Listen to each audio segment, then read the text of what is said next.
The rain hammered against the windshield as Marcus Chen gripped the steering wheel, his knuckles white with tension. In the back seat, his 5-year-old daughter Emma clutched her new pink backpack, her eyes still red from crying over the breakfast table. It had been exactly 347 days since they lost her mother to cancer, and Marcus had counted every single one of them. This morning, Emma's first day at her new school, was supposed to be a fresh start, a chance to rebuild their shattered world. But as he pulled up to what he thought was Riverside Preparatory Academy, Marcus had no idea that his carefully constructed plans were about to unravel in the most unexpected way, and that a simple mistake would lead him to the one person who could teach him what he had forgotten how to do, truly live again. Marcus Chen was a man who built empires. As the CEO of Chen Technologies, he had transformed a small startup into a billion-dollar enterprise before his 35th birthday. He could negotiate multi-million-dollar deals without breaking a sweat, command boardrooms filled with powerful executives, and make decisions that affected thousands of lives. But ever since his wife Sarah died, leaving him alone to raise their daughter, he felt like a fraud. At work, he was confident and decisive. At home, he was lost, drowning in grief and the overwhelming responsibility of being both mother and father to a little girl who asked questions he couldn't answer. Why did mommy have to go to heaven? When is she coming back? Does she still love us? Each question was a knife to his heart, and his only response was to work harder, provide more, build a fortress of financial security around Emma that might somehow protect her from the pain he couldn't take away. If you believe in second chances, in the power of kindness to change lives, and in stories that remind us what truly matters, please hit that like button, leave a comment below, share this video with someone who needs hope today, and subscribe to our channel. Your support means the world to us, and it helps us bring you more stories that touch the heart. The mistake happened because Marcus was distracted, running on 3 hours of sleep and too much coffee.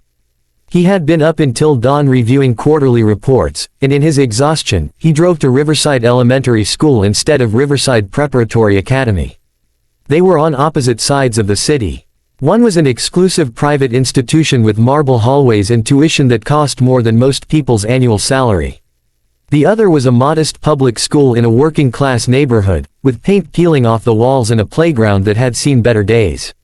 Marcus didn't notice the difference as he hurried Emma inside, barely glancing at the cheerful handmade decorations in the hallway or the worn linoleum floors. He was already late for a conference call with investors in Singapore. He kissed Emma's forehead, promised her everything would be fine, and rushed back to his car, leaving his daughter standing in the hallway of the wrong school, clutching her backpack like a lifeline. Emma's new teacher was Miss Sarah Rodriguez, and she noticed the little girl immediately. It wasn't just that Emma was overdressed for a public elementary school, wearing a designer dress that probably cost more than Sarah's monthly rent, or that she carried a backpack with custom embroidery. It was the look in her eyes, a profound sadness that no 5-year-old should carry. Sarah had been teaching for only 2 years, but she had grown up in this neighborhood, in a home filled with love but not much else, and she recognized pain when she saw it. She knelt down to Emma's level, smiled warmly, and introduced herself. Emma didn't smile back, but she didn't pull away either when Sarah gently took her hand and led her into the classroom. Throughout that first day, Sarah watched Emma carefully. The little girl sat quietly at her desk, perfectly behaved, completing every assignment with meticulous precision. But she didn't play with the other children during recess. She didn't raise her hand to answer questions, even when Sarah could see in her eyes that she knew the answers. She ate her lunch alone, picking at food that looked like it came from an expensive catering service while the other kids traded sandwiches and laughed together. During story time, when Sarah read a book about a little girl and her mother baking cookies together, she saw tears streaming silently down Emma's face. That's when Sarah knew something was deeply wrong, and she made a decision that would change everything. When Marcus arrived to pick up Emma that afternoon, he was shocked to find himself at the wrong school. His assistant had called him during his lunch meeting to confirm Emma's enrollment at Riverside Prep, and that's when he realized his mistake. Panic flooded through him as he raced across the city, terrified that his daughter had been alone and scared all day because of his negligence. He burst through the doors of Riverside Elementary like a man possessed, demanding to know where his daughter was, ready to unleash the full force of his corporate authority on whoever was responsible. That's when he saw her, a young woman with kind eyes and paint stains on her jeans, sitting on the floor of an empty classroom with Emma, both of them laughing as they worked on a watercolor painting together. Emma was actually laughing, a sound he hadn't heard in almost a year, and it stopped him in his tracks. Sarah looked up and saw a tall man in an expensive suit standing in the doorway, his face a mixture of relief and something else she couldn't quite identify. She stood up, immediately defensive, ready to explain that Emma had been perfectly safe all day, that she had been cared for and watched over. But before she could speak, Emma ran to her father, and Sarah saw the way he dropped to his knees and held his daughter like she was the most precious thing in the world. She saw the tears he tried to hide, the way his hands shook slightly as he checked to make sure Emma was okay. This wasn't an angry corporate executive. This was a terrified father who loved his child more than anything, and Sarah's heart softened immediately. Marcus apologized profusely for the mix-up, explained about Riverside Prep, and thanked Sarah for taking care of Emma. He expected that to be the end of it. He would take Emma to the correct school tomorrow, and they would never see this young teacher again. But Emma had other plans. As they walked toward the door, she stopped, turned around, and said the first complete sentence she had spoken in weeks. She said she wanted to come back to this school, to Miss Rodriguez's class, tomorrow and every day after that. Marcus was stunned. He tried to explain about the better facilities at Riverside Prep, the advanced curriculum, the opportunities. But Emma just shook her head and held onto Sarah's hand, and when Marcus looked into his daughter's eyes, he saw something he hadn't seen since Sarah's funeral: hope. That night, Marcus couldn't sleep. He kept thinking about the way Emma had laughed in that shabby classroom, the way she had connected with that young teacher in a way she hadn't connected with anyone in a year. He thought about all the expensive therapists he had hired, all the specialists and counselors who had tried to help Emma process her grief. None of them had gotten through to her the way Sarah Rodriguez had in just one day. He found himself wondering about this teacher who worked in an underfunded public school, who clearly didn't do it for the money, who had somehow seen past Emma's designer clothes and expensive accessories to the hurting little girl underneath. Against every logical argument his CEO brain could muster, Marcus made a decision. He would let Emma stay at Riverside Elementary, at least for a while, and see what happened. The weeks that followed were transformative. Emma bloomed under Sarah's care, slowly coming out of her shell, making friends, participating in class. Sarah never pushed her to talk about her mother, but she created a safe space where Emma could express her feelings through art and play and stories. She sent home notes about Emma's progress, always encouraging, always seeing the best in his daughter. Marcus found himself looking forward to those notes, to the brief conversations at pickup time when Sarah would share a funny story about something Emma had done that day. He started arriving a few minutes early, just to have more time to talk to her. He learned that she had grown up in foster care, that she had put herself through college working 3 jobs, that she taught because she wanted to give kids the stability and love she had craved as a child. He was humbled by her dedication, her selflessness, her genuine goodness. Sarah, for her part, found herself thinking about Marcus Chen more than she should.